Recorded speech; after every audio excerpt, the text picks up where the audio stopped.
Ivan Koloff years ago when he was training me asked me who my two favorite wrestlers were. I said Ric Flair and Randy Savage, and he said, "Well, we can't call you Randy Flair, but we can definitely call you Ric Savage." So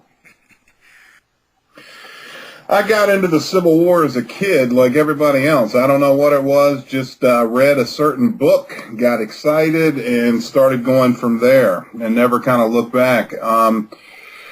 Today, I'm the director of sales and marketing of an aftermarket auto parts company.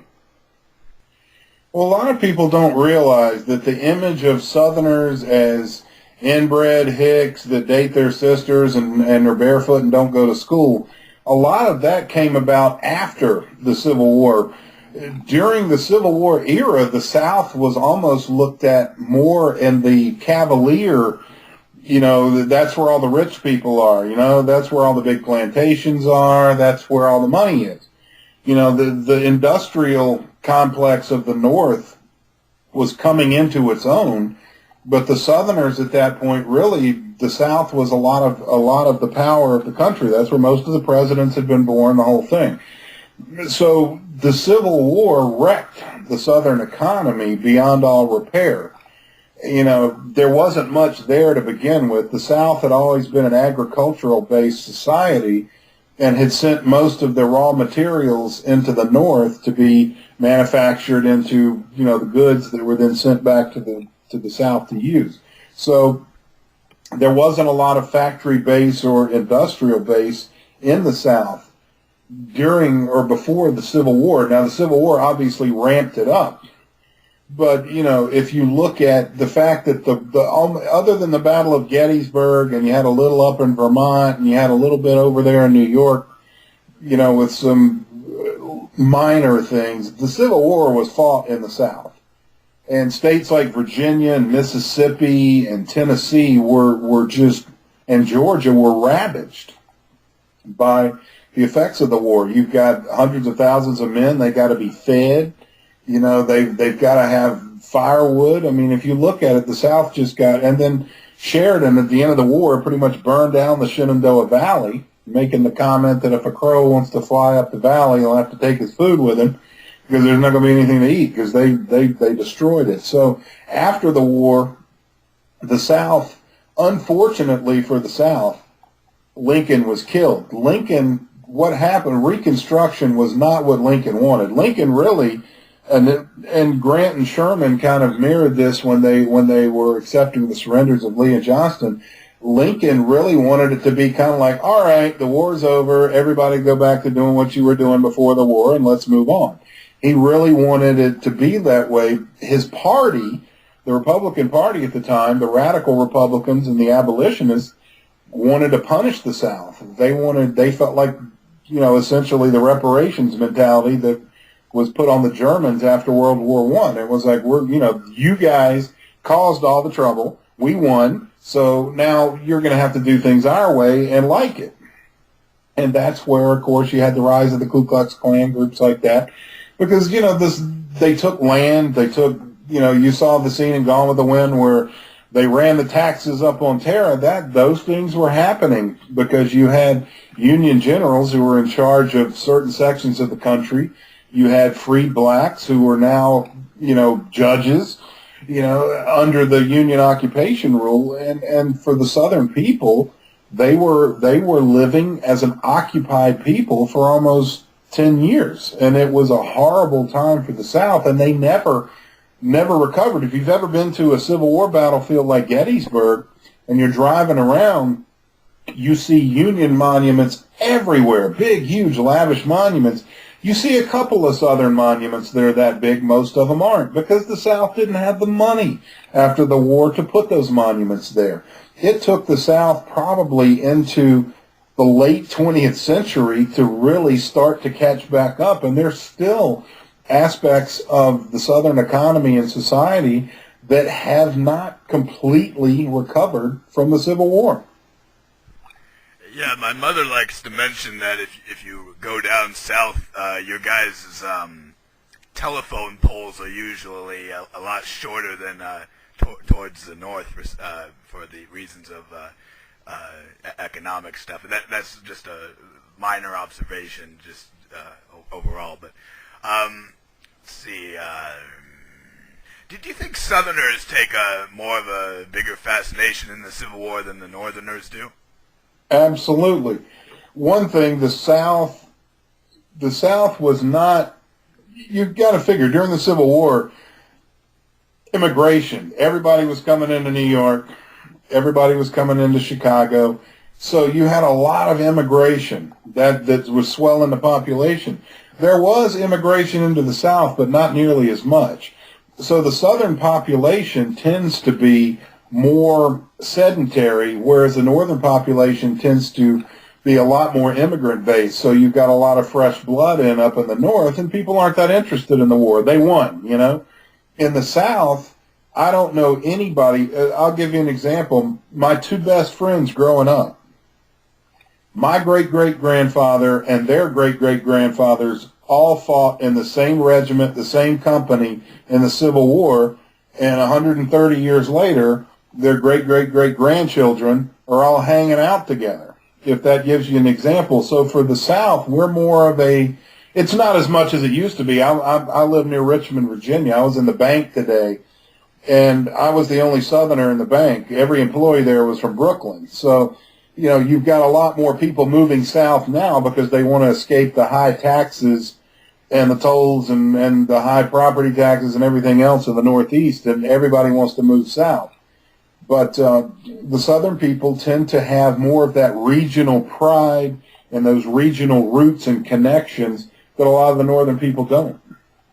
The South fired the first shots. Lincoln kind of maneuvered Jefferson Davis into firing the first shots. He kind of out-politicaled him. But, yeah, the South fired the first shots. But, you know, kind of what were they expected to do? You know, we've seceded from the Union. We've created a country. You know, you're now on our territory. Give us our fort back. So it was kind of, you know, if it didn't happen at Fort Sumter, it was going to happen somewhere. Would you disagree with the mentality that the Southerners succeeded as a result of Lincoln? Because I think they were succeeding all the way into Buchanan. He was allegedly praying, "Dear God, not under my administration." Would you agree or disagree with that sentiment?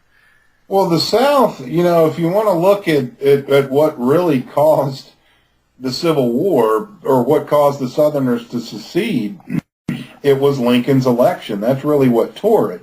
It had been building in that direction anyway, and it's kind of like World War I when you look at it and you think, you know, sooner or later it was going to happen. But the fact when Lincoln was elected, and the only reason Lincoln was elected with probably the least, I think he had the worst electoral margin. Maybe him and Bill Clinton had the two lowest electoral wins in American history. He was able to win because the Democrat Party, which was obviously at that time the preferred party of the South, split into two factions.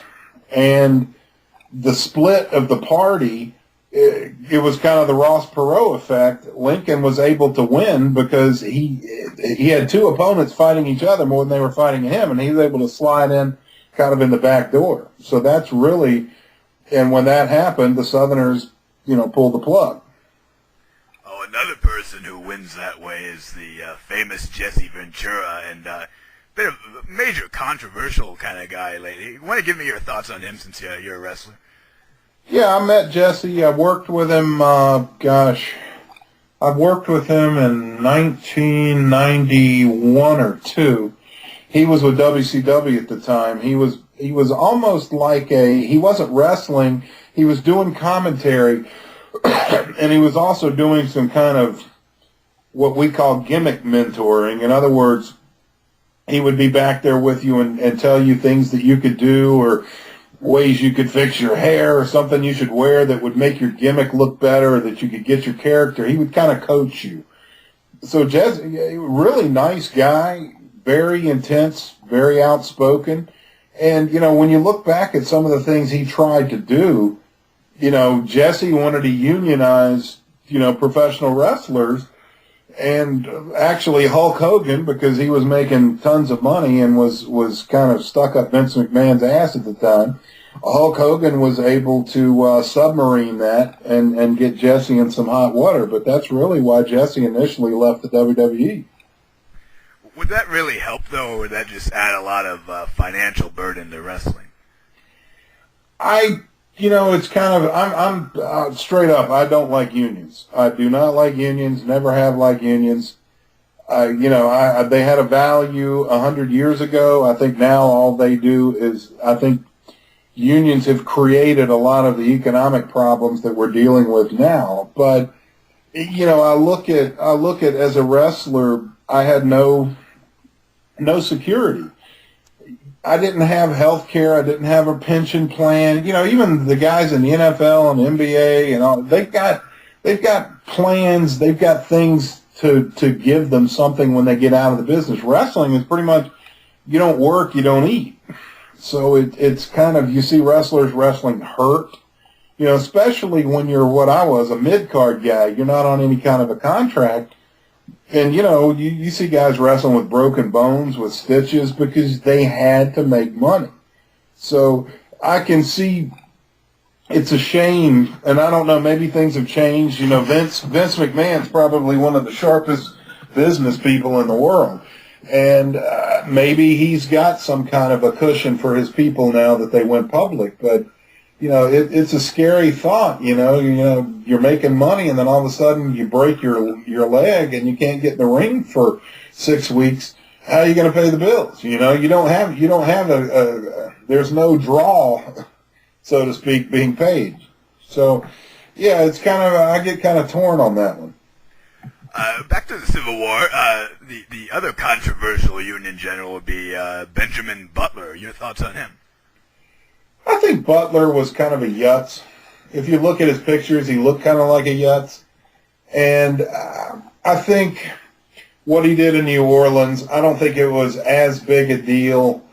I mean, it wouldn't be a big deal to us today. Back then, it was a huge scandal to an affront to womanhood and all that.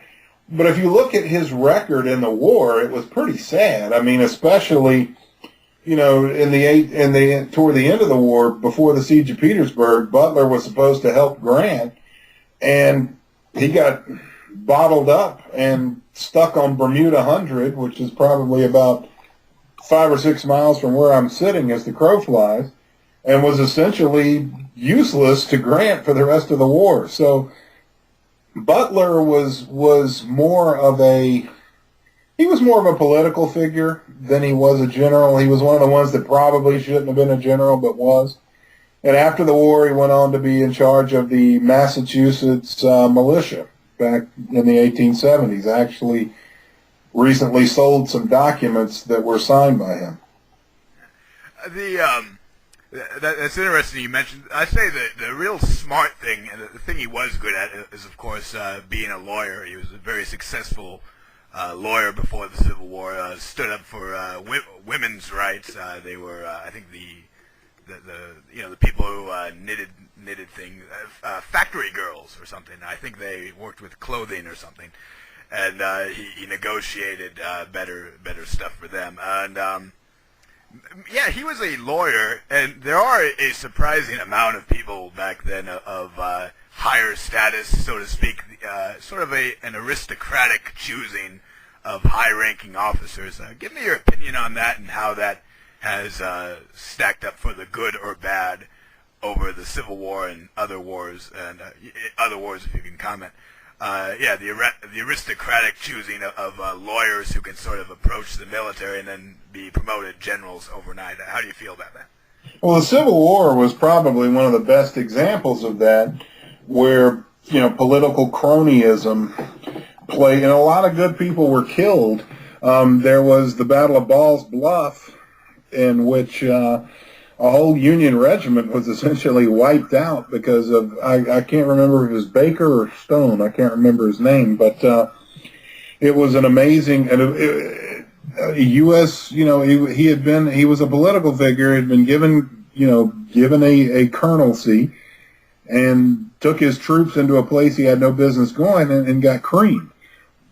If you look again at Sickles, now Dan Sickles, probably one of the most interesting characters in the Civil War. he was another political appointee. He was a big politician from New York, and he got a political appointment. And I think it was Sickles that made the comment that the Union Army was going to die of West Point because, you know, he was one of the not in the clique kind of guys. He didn't get along with a lot of the West Point commanders, and he didn't like taking orders from people. You know, Sickles ended up being a very unlikely war hero at the Battle of Gettysburg when he moved his, you know, Longstreet was doing his flanking maneuver late in the afternoon on July 2nd, 1863. You've got Sickles sitting right below the Little Round Top, kind of in a swamp. Doesn't like the position, sends a runner to Meade saying, can I move forward to the high ground, of course, which was the peach orchard. And Meade says no. Or wait a minute, I think Meade didn't even bother to reply. And Sickles got pissed off and just moved them anyway. And, you know, he claims that he saved the Union Army in the Battle of Gettysburg because what he unknowingly did was stick his troops directly in the way of Longstreet's advance. Now, if Sickles hadn't moved forward, you could make the argument that Longstreet could possibly have rolled up the Union flank all the way to Cemetery Ridge. But the fact that Sickles stuck his troops out there kind of detoured the battle. You know, you see in the movies and, you know, we've got to go take that hill, like Little Round Top and Big Round Top. Lee's men, if you looked at where Lee was on Seminary Ridge looking across, he thought the Union line ended essentially where today's Pennsylvania Monument is. They weren't really even looking at Little Round Top and Big Round Top. And that was why Longstreet's flanking march got so muddled up, was because they didn't really know where the flank of the Union Army was. And Lee never intended initially to take that hill. You know, when it came to Little Round Top, he meant to roll up the Union flank. So maybe Sickles, in a weird way, did save the battle. He was standing in front of a barn, the Trossel barn in Gettysburg, caught a cannonball to the leg, blew most of his leg off, and then was put on a stretcher and made sure that he was smoking a cigar, kind of letting his men know that he was okay because he didn't want their morale to go. Of course, the Union wins the Battle of Gettysburg, and you don't necessarily want to prosecute a political figure who's now looked at as a war hero. So Sickles was a trip. A lot of people don't know that the first insanity defense in American law was Dan Sickles, because he shot the son of Francis Scott Key, the guy that wrote the Star-Spangled Banner, shot his son because he was having an affair with Sickles' wife. Sickles walked up to him on the street in Washington, D.C. and killed him. And then temporary insanity and got off. He was the first person that ever used that or got off from it. So Sickles was definitely a character. He ended up getting the bone from his severed leg, carrying it around the country after the war, and he would make speeches and hold the leg, you know, hold the bone over his head saying, look what I sacrificed for my country. He ended up getting into an affair with, I can't remember who it was. It was a female, it was a queen, a princess, somebody. He ended up hooking up with a duchess or something after the war that was a big scandal. So Sickles was just an absolute pistol right up until the time he died. Could you tell me your opinion of military governors, sort of to the equivalent of Andrew Johnson, and what exactly they had rank of general, what exactly they were allowed to command, and what decisions they would have made? The military governors, are you talking about during the Reconstruction era? Or during the war, like what Butler did when you were kind of... I think more during the war. Yeah, it was kind of a Halleck thing. You see, the Union, what they wanted to do, you had Halleck as the general-in-chief, and Halleck was a great scholar of war, but he was a pretty poor implementer of it. And one of Halleck's problems was he believed that in order to win the war, you had to occupy territory. And so every time the Union would take part of a southern state, they would install a general as the governor or the commander of that department. And they took a lot of the Union forces and dispersed them in these occupation roles instead of putting them on the front lines where they were needed, and could possibly have dragged out the war another couple of years by doing it. And the governors, now if you're looking also, Braxton Bragg, when he invaded Kentucky, tried to install a secessionist governor. That kind of stuff, as Grant would prove when he took command, was pretty ineffectual. The only thing that wins wars is basically destroying your enemy's ability to wage war, and that's what Grant did, and that's what Halleck couldn't seem to grasp.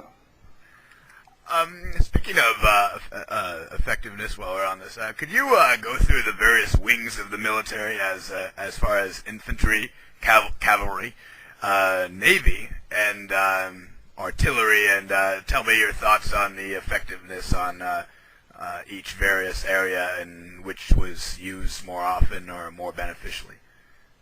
Well, artillery, which is what I did when I was in the military, artillery is called the king of battle, and infantry is called the queen of battle.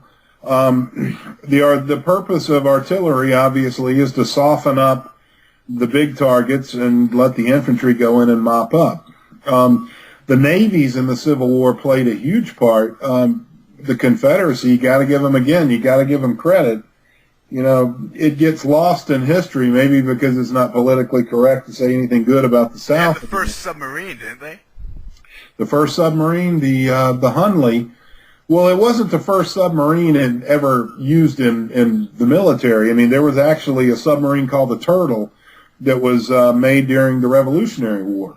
But it was the first submarine that ever sunk a ship in battle when it sunk the Housatonic. And it was an amazing piece of, the South had one thing. What the South was good at doing was improvising. They did a lot with what they had. So they created the first submarine to sink a ship in wartime. They came up with the first mines, a lot of the floating mines and land mines, which of course at the time were called barbaric practices, and it was a huge negative towards the South that they had come up with torpedoes and mines, because people looked at it as almost unfair. It's not fair to plant something in the road and then I'm walking along and step on it and blow up. That you're not playing fair. So, war has completely changed. I mean, before the Civil War, even back in the Napoleonic era, it wasn't uncommon for opposing commanders to have tea or to meet in between the lines. I mean, the Civil War changed a lot of that. It was the first true modern war that was able to combine the uses of Navy and the Army, and to an extent, if you want to really take a stab, an Air Force. The Union Army had Thaddeus Lowe and his observation balloons. It was the first time in military history that that troops were observed from the air. So there were so many firsts in the Civil War. And it was the first time that all aspects of the military really worked together in a common cause. I think Nathan Bedford Forrest was a very shrewd businessman. He was the quintessential American dream. Didn't get born into wealth, but created it for himself. When the Civil War came, he created his own regiment with his own money, enlisted as a private. Naturally, he was moved up quickly, and he was a natural soldier. And I think he used his skills from business in being a Civil War field commander. And the first sign you had that Forrest was going to be great was at Fort Donelson when he refused to surrender with the rest of the Confederate Army there. So Forrest to me is kind of the epitome of the American dream and the true American spirit, because he fought for what he believed in. He fought hard for it. And, when the war was over, I know that Forrest, right, in this day and age of political correctness, people only look at Forrest as one of the founders of the KKK, but they forget that the KKK was not necessarily founded to oppress black people as much as it was founded as almost a guerrilla organization to resist the Union occupation. Yeah, the Civil War soldiers, they called it partisans or guerrilla war. In the East, you had the most famous partisan, of course, of the Civil War was John Mosby in Virginia. And he was so successful that a portion of Virginia was actually called Mosby's Confederacy because he could pretty much operate as he wished in a certain part near Warrenton and in the Shenandoah Valley of Virginia. And then Forrest was a straight-up field commander that used completely off-the-books methods of fighting. He wasn't trained at West Point like every other general in the Civil War. Forrest was self-trained, self-made. So he didn't go by any rules. He didn't worry about Hardee's tactics. Forrest went in there and figured out how to win battles. One of his famous quotes, which is oftentimes misquoted, was, "The best way to win a battle is to get there first with the most men." And Forrest was also known for having a horrible temper.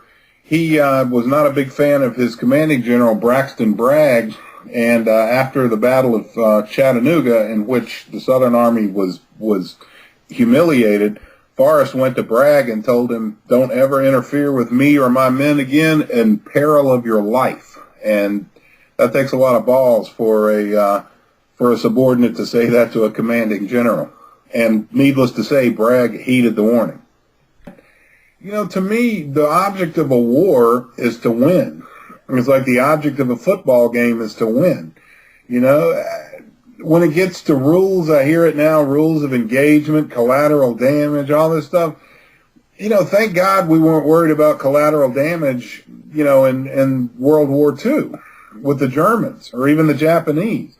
You didn't hear anybody worrying about how many Germans got killed in Dresden or how many Japanese were killed in Hiroshima like you do today when, you know, 4 people get killed in Iraq, 4 civilians died because, you know, a U.S. bomb went off target, and you'd think the world had ended. But we killed hundreds of thousands of Japanese and German civilians and didn't bat an eye. I mean, the British firebombed German cities specifically just to be spiteful. They didn't even, they firebombed Dresden intentionally. So, you know, to me, war, you got to fight it to win. You know, Sherman had that concept, and Patton had that concept. You fight a war to win. Rules, I mean, you know, the Geneva Convention was kind of an outline of rules. I mean, you don't want to be executing prisoners. Once somebody surrendered, they surrendered, you know. But we all know that American soldiers killed surrendered Japanese and Germans and vice versa. And we know that surrendered Confederates and Yankees killed each other periodically. It happens. I mean, war is war. Do I believe that people that do that should be prosecuted and made examples of?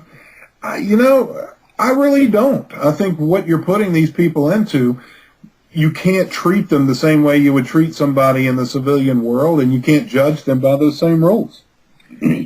I think as Americans, I think World War II really, the Europeans never got over World War II. I mean, it wrecked the British Empire. It basically turned Europe into second-rate powers compared to the U.S. So the Europeans never really got over the killing of World War I and II. It really left a mark on them. And then we had that experience in Vietnam where we were fighting and people were dying, and some people in this country. I think a lot of it has to do with the way people portray the country in the media. I think even with the Iraq, you know, with the Iraq War, when we went in 2001 or 2, do I believe that the media and the politicians back home did the soldiers right? No. I think we've gotten so used to being able to send a couple of drones in and drop some bombs that we forget that war is killing. War is people killing other people. That's what war is. You know, you kill people and things get broken.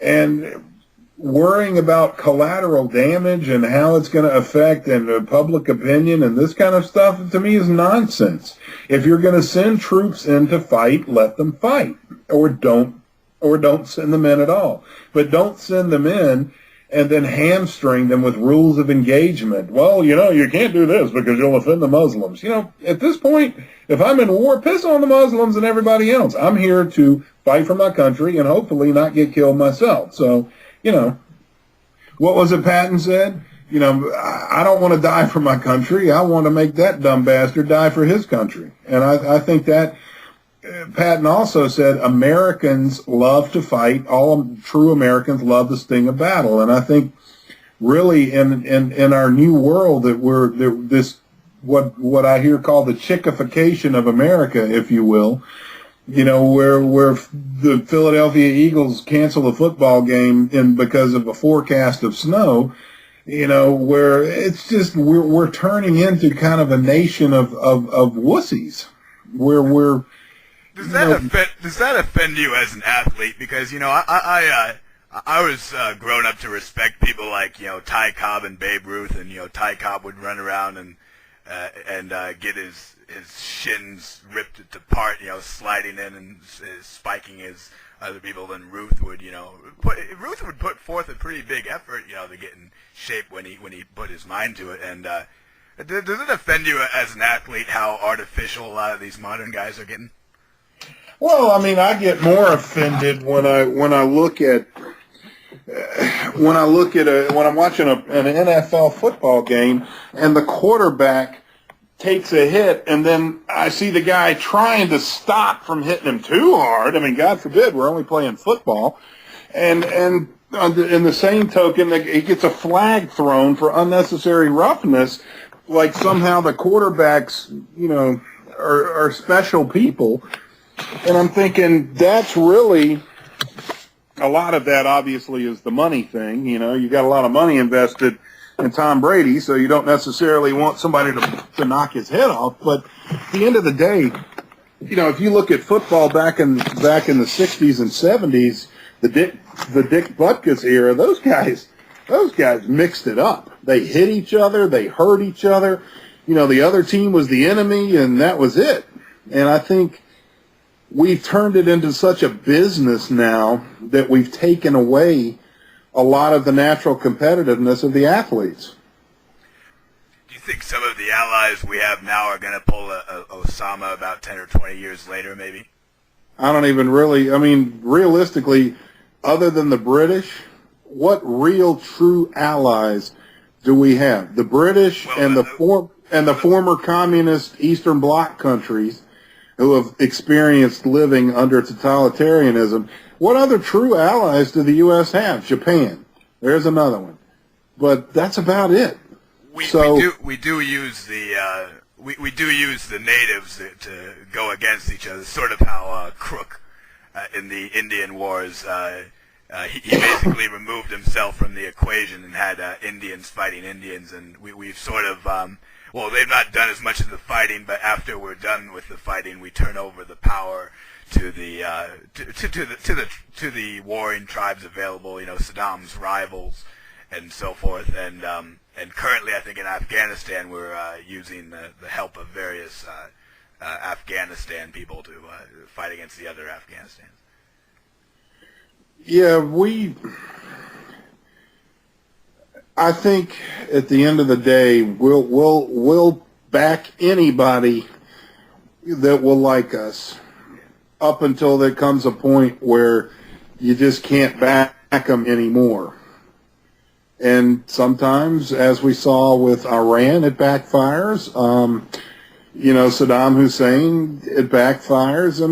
You can't. You have to your nation has to have some kind of a moral standard. And you can't say, well, we'll hold our nose and be your ally because we don't like him worse, and you'll help us beat him.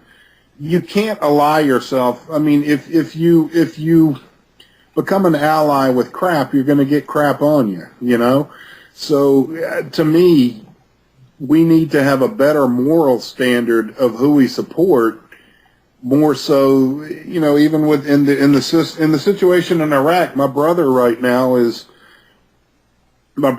in Iraq. He is in charge. He's a U.S. liaison in charge of the Iraqi civilian court system right now, helping them develop it. And He says things in Iraq now, it's his second time over there. He says things have gotten a lot better. But, when the U.S. presence is totally out of there, is it going to become a civil war? Who knows? It may. And if it does, we need to stay out of it and let those people fight it out amongst themselves. At some point, we've got to quit. I heard Donald Trump say it today. He said, why did we just send part of our Navy into the waters around South Korea? He said, hey, we should be charging the South Koreans for that. You want protection, you need to pay for it. And that goes for anywhere in the world. You want the U.S. to come protect you? That's great. You want the benefit of the United States? That's great. How much are you willing to pay to have our ships in your water? How much are you willing to pay to have our rockets in your country? How much are you willing to give to us to cover your ass? And I think that's the approach we need to start taking. All right, then we're getting pretty late in the game. Of course, I had to wait for you a little while, but why don't we close this off by you giving me your thoughts on Stonewall Jackson? I think Stonewall Jackson was probably clinically insane, but also one of the most brilliant field commanders in American history. I think Stonewall Jackson was actually studied by the Prussians, especially his Valley Campaign of '62. But the guy was nuts. I mean, literally nuts. I mean, he rode into battle holding his hand up in the air because, he didn't have chairs in his office because he wanted to stand with his organs on top of each other. The reason Stonewall Jackson died, he caught pneumonia because he had his wife and doctor put cold, wet sheets on him because he thought there was a medicinal effect from it, and he contracted pneumonia. So Jackson was what at best you could call quirky. At worst, he was nuts. But the guy was a hell of a soldier. And if Stonewall Jackson hadn't have been shot, at Chancellorsville, would Gettysburg have been different? I absolutely believe it would have been. Stonewall Jackson's death might have been the true turning point of the Civil War. He reminds me of a lot of bodybuilders because I do read the history of that. I was aspiring into that field myself. Have you ever been familiar of the Bernard McFadden's and the Eugen Sandows who get bizarre fascinations like only have 2 meals a day or let's see, sex for procreation only, take cold showers all the time, raise your hand in the air, let's see here, starve out cold, smoke cigars, see, various things, and even in some ways today, I hear Lex Luger and bodybuilders getting real upset about milk, being real afraid of milk and things, and everyone has their little fixations. Do you have any comment on the preferences and fixations and phobias of various bodybuilders throughout the years? Yeah, athletes tend to be kind of phobia driven, and they also get into, if you have a really great game and you're wearing a certain pair of shoes, well, you associate those are my lucky cleats. And I had a shirt when I played football. It was what I wore under my pads, and it was cut off. And I called it my good luck shirt because I never had a bad game when I wore that shirt. But the problem was I never took it home and washed it.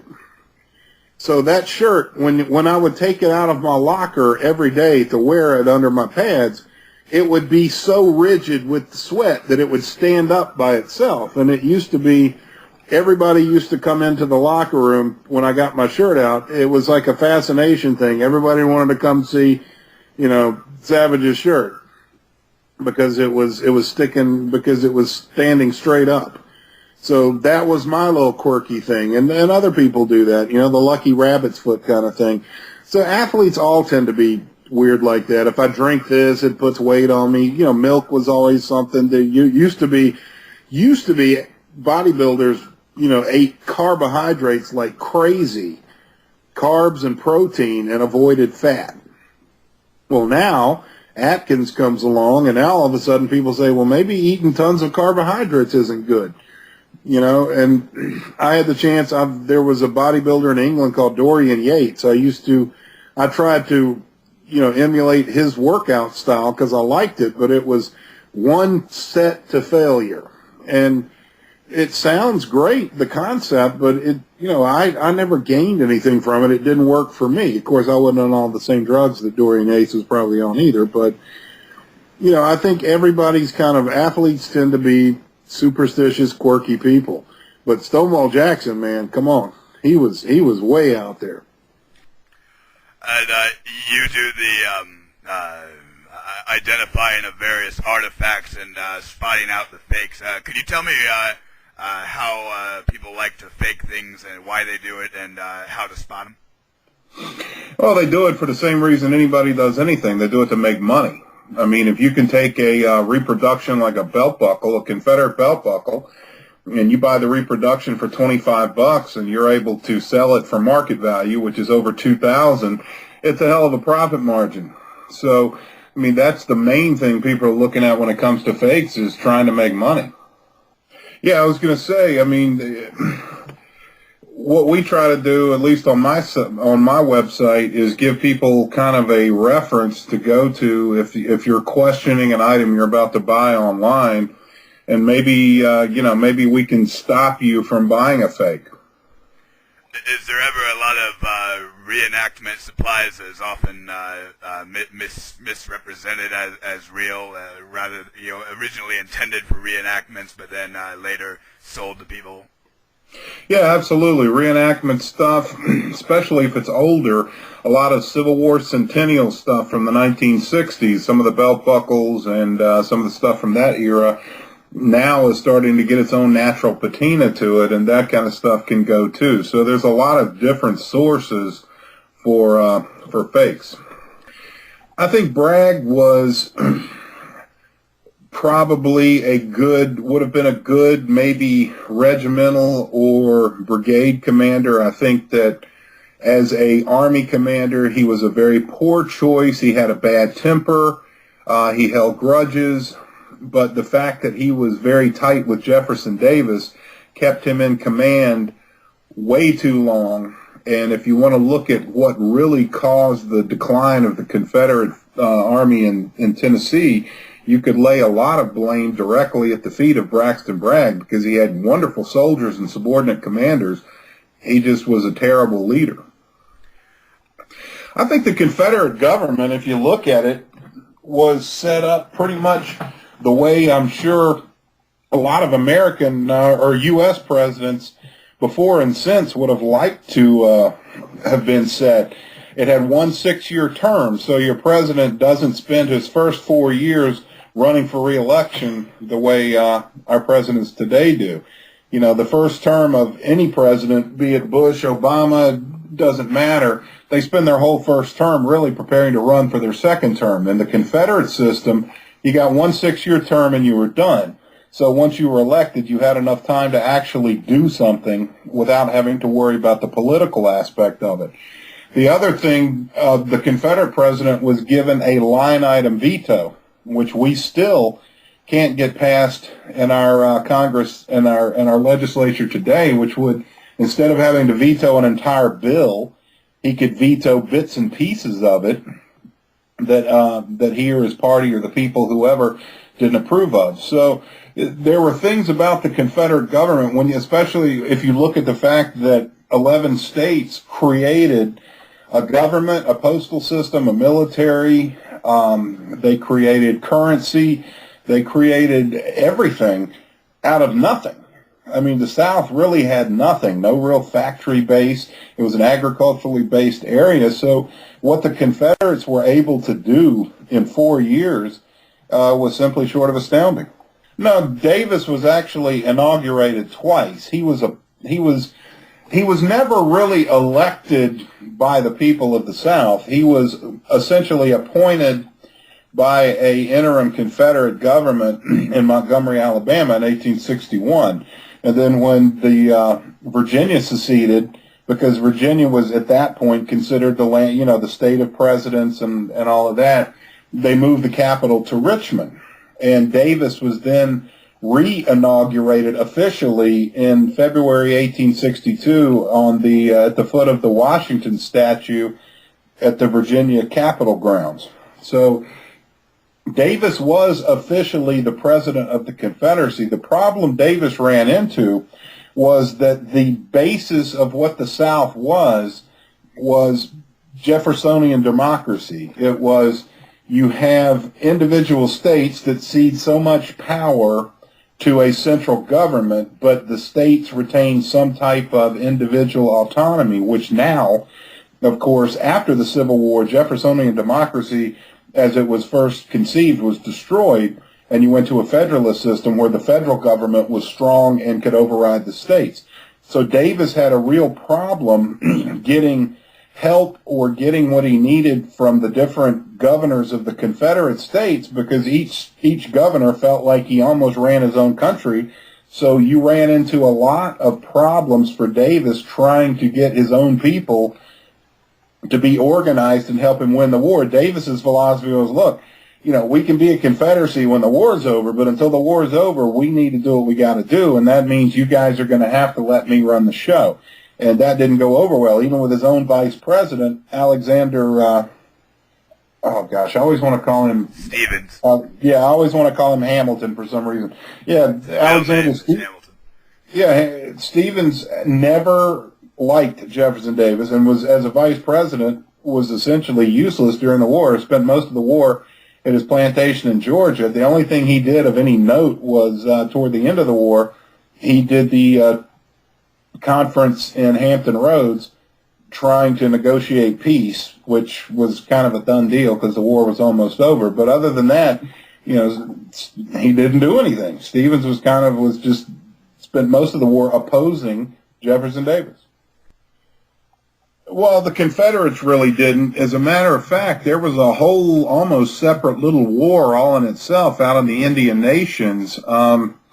You had a Confederate commander called Stan Wadey, and it was kind of the Wadey Cherokees versus the Ross Cherokees. All of them were they were out in Arkansas, and they were fighting troops from Kansas and Missouri, and it was its own kind of it was kind of an inner fight between Indians, Confederate Indians and Northern Indians, all based off of who signed a treaty back. It all went back to Andrew Jackson and the Trail of Tears, when the Indians were the Cherokees were forced to leave Georgia, and they marched them out to the Indian Nations.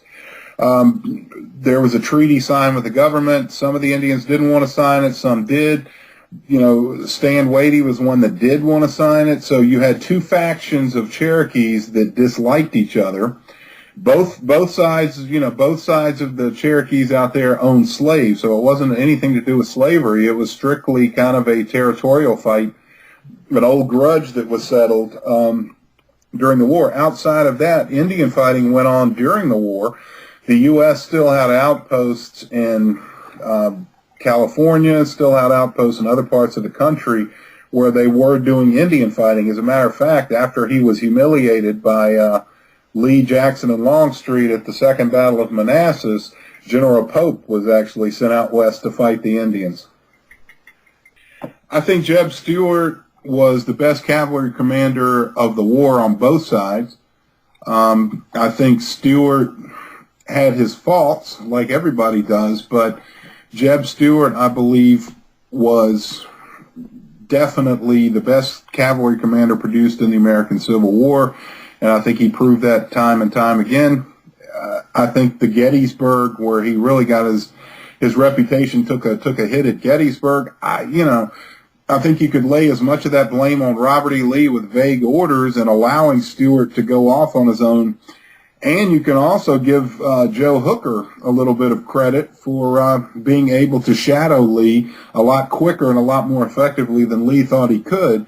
And I think you could give a little bit of both of those. But I think Stuart catches the blame because nobody really wants to lay any kind of a blight on the memory of Robert E. Lee. Lee and Grant were both very, very aggressive commanders.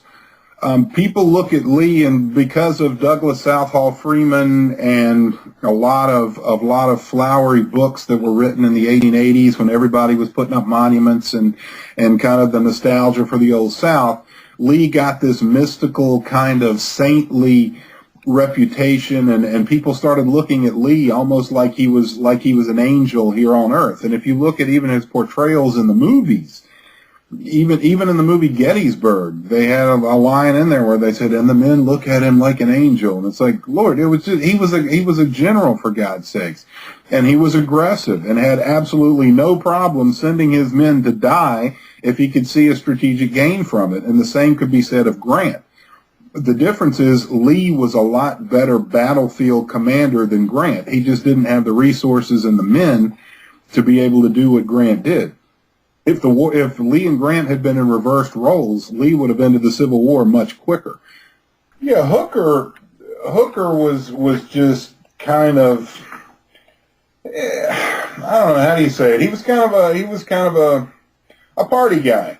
You know, and there was a lot of people don't realize that, you know, when you're studying the Civil War, you don't really get into those kind of aspects of it. But, you know, the headquarters when Hooker was around was a party. They were drinking, there were women, you know, now prostitutes were not called hookers because of Hooker. That's kind of a myth that got attached to him. But he had absolutely no problem with having ladies of the evening around for his troops and for his officers. He thought it was good for morale. And he did tend to attract, you had some other kind of skeezy generals that hung out. One would have been Judson Kilpatrick, a cavalry commander. He was another one that had kind of a morally casual attitude during the war. So Hooker kind of got where he was more by good luck and his own propaganda. And Hooker's one of those people that got where he got by complaining about others, I guess is the best way to put it. Hooker was very good at pointing the finger at everybody else's mistakes instead of his own. And even his nickname, Fighting Joe Hooker, isn't a real nickname. And people think it was because he was a tough soldier. No, he got the name by an accident. A newspaper was printed that said fighting, then it had General Joe Hooker. And people just put it all together like it was one sentence, and it became Fighting Joe Hooker, even though it was never attributed to him by his men or by his prowess on the battlefield. So Hooker was really kind of, at the end of the day, especially if you look how badly he got humiliated at Chancellorsville, Hooker was kind of a yutz. Yeah, he was wounded with the cannonball and refused to relinquish command. Was that the Chancellorsville incident? Yeah, well, he was a cannonball hit a tree and knocked a piece of wood and stunned him, but it didn't really wound him. It just kind of knocked him senseless, which was probably a good thing for his army. Maybe knocked some sense back into him. Well, Kilpatrick actually, I think if you're referring to the Battle of Monroe's Crossroads, it was the Battle of Monroe's Crossroads, which is actually now in the middle of the woods on Fort Bragg military reservation. I've actually been there and done a little metal detecting back when I was in the Army in the 80s. And the site, Kilpatrick it wasn't a prostitute. He was there with a woman it was a Southern woman, but he had been wooing her and had finally got her to hop in the sack with him. So he was having a good time, and Joe Wheeler and the Confederate cavalry ambushed them at dawn at Monroe's Crossroads, and Kilpatrick actually ran out onto the porch in his underwear, and a Confederate cavalryman rode up and said, "Where's Kilpatrick?" And he was like, "He's over there, hurry, you might catch him." And then while the horseman turns around, Kilpatrick hauled ass and left the woman and ran for it. You know, I can't give you a specific incident. Do I believe it happened? Probably. Absolutely. I'm sure it happened on both sides. I mean, they would have done whatever they had to do to get information, you know, without internet, cell phones, you know, GPSs. I'm sure they probably did use women, or women used themselves. I mean, Rose Greenhow and Belle Boyd were noted for, wooing Union officers, and you also had on the northern side Pauline Cushman, who was accused of the same thing. John Wilkes Booth was kind of an interesting character. Here he is, he's an actor.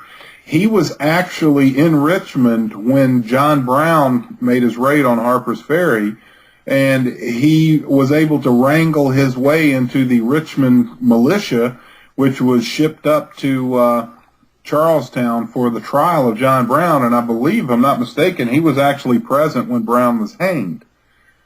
And he was definitely a Southern sympathizer, and Booth, up until probably 1864, didn't really do much except complain, but then he got to a point where he felt like, hey, I've got to do something, and we all know what history says that that something ended up being.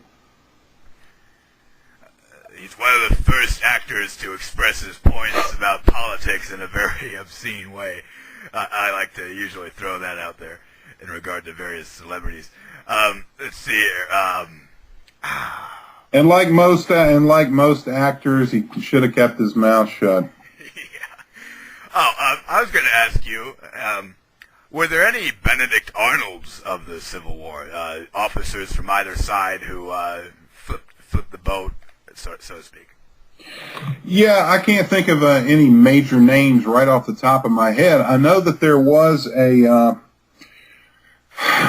a couple of them in Richmond. I believe they were at Castle Thunder, and they were officers. Castle Thunder was a Union prison, or a prison for Union soldiers, and I believe that there was a couple of turncoats there. So there was actually some people who were accused of being spies or Northern sympathizers in the Southern prison system. Outside of that, was there any major stories like Benedict Arnold? Not really. Not that I'm aware of. But I'm sure, as the war went on, there was plenty of people that switched sides. All right. Give me your thoughts on John Bell Hood. He was a great division commander, probably one of Lee's best division commanders.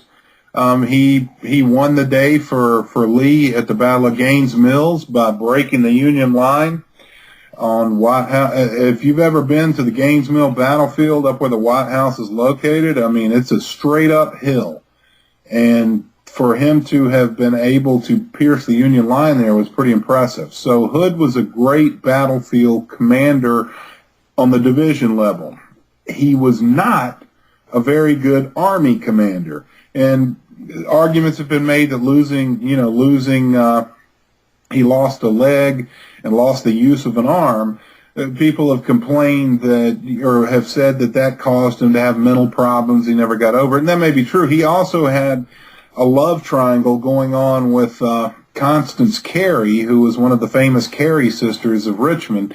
And, her parents didn't particularly like her dating a crippled Confederate general. So Hood was kind of a sad figure toward the end of the war. He started out with a lot of promise, but he ended up being, especially after what Sherman did to him and then what Thomas did to him at Nashville. Hood actually ended the war more in disgrace. And it's a shame because he was a great soldier. He just, some people, it's kind of like in management. Some people should never be CEOs, but they make really good department heads. And that would have been Hood. Custer probably, on the northern side for sure, was the best cavalry commander. Sheridan too, of course, but Custer finishes last in his class at West Point, so he's not exactly a good student. He contracts VD when he's at West Point from a prostitute. So he's a young, kind of cocky, arrogant, your typical most likely to be a loser scenario. Yet he was born to be a soldier. And when Custer got into fighting during the Civil War, he was an incredible cavalry commander. People don't realize what Custer did during the Battle of Gettysburg on what's now called the East Cavalry Field was essentially on the third day of the battle during Pickett's charge. Stuart sent a cavalry attack around the rear of the Union Army, and Custer opposed him so stiffly that he stopped Stuart's advance. And if it hadn't have been for that, you could argue that perhaps Lee's army could have come around and wrecked the rear of the Union Army, and the battle could have turned out differently. So Custer was an amazing cavalry commander, but then after the war was over, he lost his rank. He was a brevet major general. They dropped him back to a lieutenant colonel, and he dropped him all the way to captain, actually, at first. Oh, was it all the way to captain? Yeah, then he got to colonel when they were they brought in more cavalry regiments. It was first 1 through 5, then they went to 9, and he got the 7th, and he was promoted to colonel. Yeah, and Custer, all he's remembered for really is Little Bighorn, which I've been to Little Bighorn once, and it really is a beautiful, if you can say a battlefield's a beautiful place, it's a beautiful battlefield, but, you know, it's a shame that that's all he's remembered for, because Custer was a pistol. Even at the surrender at Appomattox, Custer tried his damnedest to get Lee to surrender to him personally. It just didn't work out that way for him. Longstreet kind of put a foot in his ass. Would you say he was the meat and potatoes behind Sheridan? I would say that Sheridan got the lion's share of the glory, and Custer was just young and impetuous, and I think he was looked at as a great commander by the people that served with him, but he didn't attain because of, I would say probably a lot because of his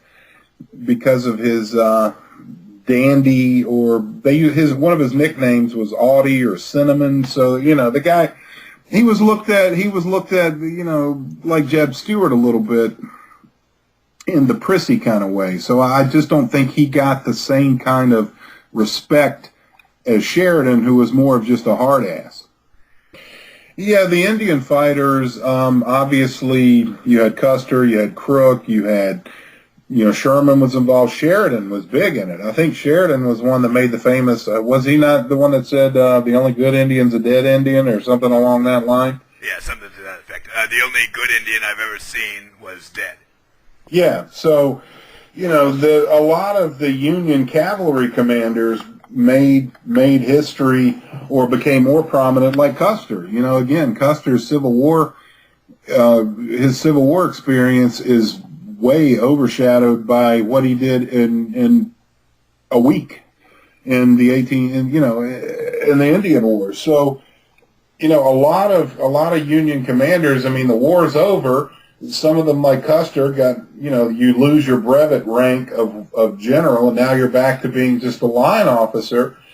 And, you know, the Indians were pretty much the only way you had, essentially, at that point to make a living.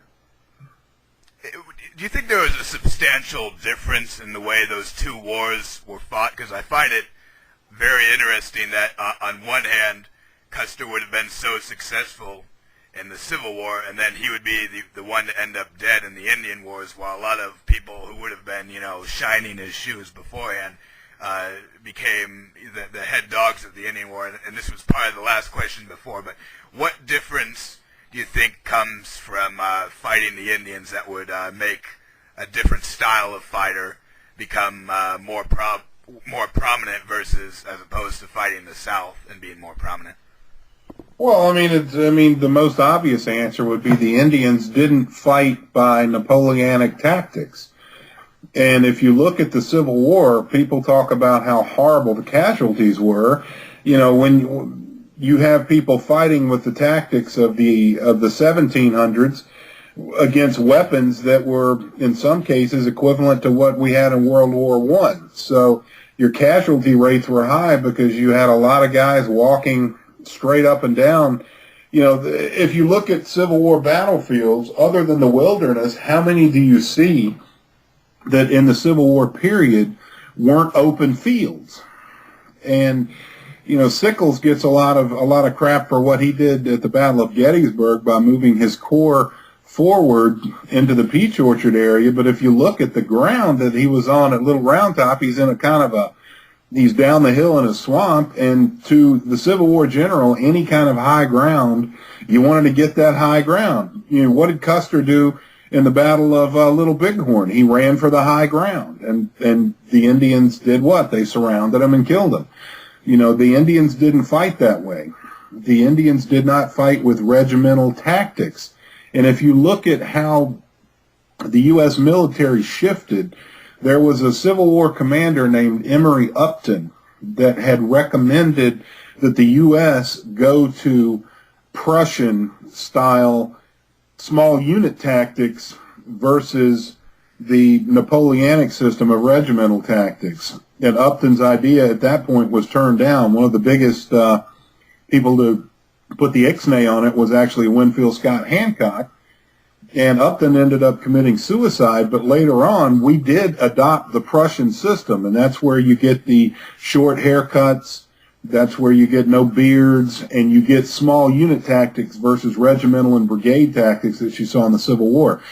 And the Indian tactics really were a lot more like the Prussian tactics than they were the Civil War Napoleonic style. And I think it was really just a matter, even in the Indian Wars, it took a long time for people to figure out that you can't fight every battle the same way, and you can't fight an enemy that's not going to come out and do it the way you want. Give me your thoughts on Jubal Early. You got to love old Jube, man. I think Early was probably one of Lee's most loyal commanders. I think he did a fantastic job at the Battle of Gettysburg on the first day. I think Early did well in the Valley Campaign in 1864. I think he was up against Sheridan, which was a pretty formidable opponent, and he just didn't have enough men to really make a difference. But I think Early, with what he had, I think he did a heck of a job, and I think he was a very good commander. Now, the one who is noted for making the most heroic thing to stop Early before he descended on Washington, it would probably be Lew Wallace making the sacrificial battle of sorts, losing a battle so that it could stall him. Could you give me your thoughts on General Lew Wallace, starting first at Shiloh, and how Grant sort of smeared him for the actions of Shiloh appearing in the wrong positions and so forth, and then after that, could you give me your thoughts on how he put the halt on Early? Yeah, Lew Wallace really, if you look at the Battle of Shiloh, Grant totally threw the guy under the bus or under the wagon. I mean, he really, Wallace was given orders to come up and support Sherman.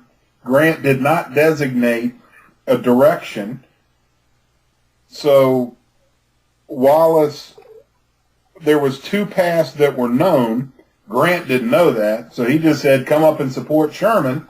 So he did, except, by the time he got there, it was a little bit too late. The fact that Sherman himself, who if anybody had a right to be pissed off, it would have been Sherman, never said a word about Wallace about that participation in Shiloh, says everything. The fact that Sherman never came back and said, hey, you left me hanging, you didn't get there in time, tells me that Sherman knows that Wallace was not the problem. And Grant and Halleck wanted to cover their ass, so Wallace was a scapegoat. Wallace, what he did, you could honestly say Wallace might possibly have saved Washington, D.C. from being captured by Early during the Valley Campaign of 1864. At Monocacy, Wallace fought a great delaying action to give the Union a shot at getting Washington ready. And if Wallace had not kind of thrown himself in front of Early and delayed him, Early might have been able to surprise the city and might have actually gotten inside. But, Wallace doesn't get a lot of credit for that either.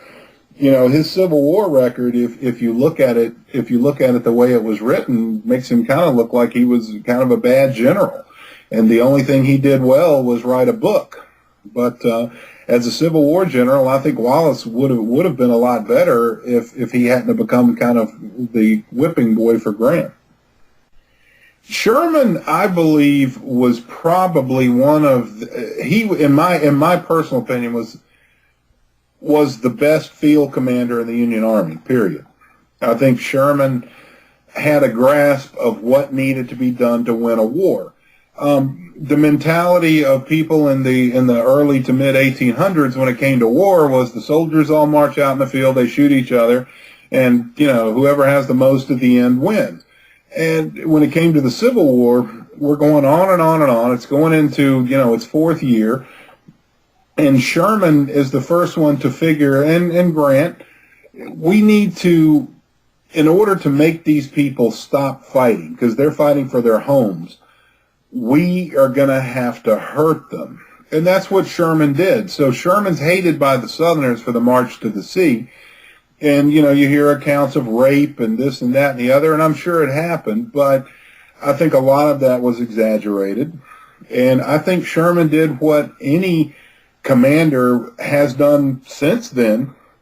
I mean, we didn't have any problem doing the same thing to Germany in 1945. So I think what Sherman did was save lives in the long run by prosecuting a very difficult war. And I don't think he wanted to do it. Sherman actually was, for all the stories you see of Sherman helping the slaves, Sherman was definitely not a friend of the blacks. He was not opposed to slavery. He was actually a pro-slave minded general. There was the famous story of the slaves that were following his army, that they pulled the bridge away, and these guys, and they were running into the river drowning because they knew that they were going to get put back into slavery. Sherman was like, look, it's not my job. I'm here to win a war and not run a refugee camp. Sherman was tough. He was a hard ass. And I think if you look at Sherman, the best comparison to Sherman would be General Patton in World War II. I think Abraham Lincoln was a man of conviction. I think he was a good man. I think he had good morals. I don't ever believe that the U.S. government had a right to force the southern states back into the Union at the point of a bayonet. And nobody could ever convince me differently. It's just not the way, we rebelled against England and then the South rebelled. It's kind of like, to me, we were a nation of rebels, and I don't believe Lincoln or the U.S. government or the U.S. military had the right to invade the South and subjugate them to the Union. But with that said, if you're of the Union side, Lincoln was a great wartime president. He did whatever he had to do. He may have gotten involved, like Jefferson Davis, a little too much and meddled in stuff he shouldn't have been meddling in. But at the end of the day, Lincoln was essentially the glue that really held it together and allowed the North to win the war. So without Lincoln, if we'd have had any other president other than Lincoln during the Civil War, I don't think the North would have won. McClellan's kind of like your first-round draft pick football player right out of college. And then he ends up, holding out on you for training camp to get more money, and then he shows up and he sucks. I mean, McClellan was a good commander. He was a good organizer, but he wasn't aggressive. McClellan's problem was, I think in the movie Gettysburg, I don't know whether Lee ever really said this, but they had a line in there that Lee said, in order to be a soldier, you have to love the Army. And in order to be a commander, you have to be able to order the death of the thing you love. And one of the things about McClellan was he hated to send his soldiers to die, which I'm sure the soldiers appreciated because they loved McClellan. But that was his problem. He was hesitant about, he didn't want to move until he had everything set up, and he had all the guns in. I mean, and the Southerners made him look like an idiot on the Virginia Peninsula to an extent. Prince John Magruder with the big Quaker gun, wooden cannons, and all of that. I mean, it takes him weeks and weeks to pull all his siege stuff up to lay siege to Yorktown. He never fires a shot, and the Confederates just pull back. So McClellan's problem was he didn't have the intestinal fortitude. He did not have that aggressive Grant, Lee, Sherman, Sheridan streak in him to be a great commander. I mean, Lee was a great general, and he was loved by his troops and loved by his country. If you want to move on, Grant, up until pretty much the end of the Siege of Petersburg, his nickname was the Butcher, because he lost as many men, killed, wounded, and missing by the time they got to Petersburg that Lee had when the campaign started in his army. So Grant was looked at as kind of he knew he had an unlimited supply of men, and he didn't mind sending them in to get killed. The Battle of Cold Harbor is a great example of that, where 7,000 Union soldiers were shot down in less than a half hour. So if you want to move into other theater or other parts of our history, George Washington was loved by his men, was not exactly a great general in some ways. He lost more battles than he won. And then if you want to move into the 20th century, you've got Patton, MacArthur. Americans, I think Patton said it best when he said, I don't want my men to love me, I want them to fight for me. And Patton, he pushed his people to the limit in World War II. But his men loved him almost the way you love a strict teacher or a strict football coach. They run you into the ground, they beat on you, they make you miserable. But at the end of the day, you got that tinge of pride when you tell somebody that, I played for Bear Bryant. Whether you really liked him as a person or not, it's that kind of, you survived and you were a part of what they created. So I think if you look at our existence as a nation, which is just, over 200 years, and if you look at how many wars we've already fought, and if you look at some of the fantastic military geniuses that the United States has produced, it's really amazing. Right up till our modern day. Petraeus and Tommy Franks, history should treat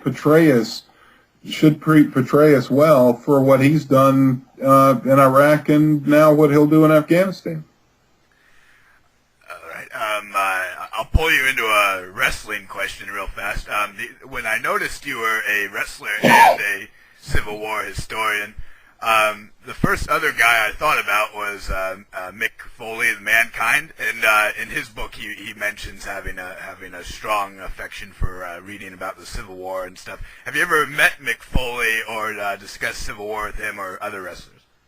Yeah, I've met Mick several times. As a matter of fact, but back then he was going as Cactus Jack, and I remember I had to wrestle him one night in Anderson, South Carolina when I was with WCW.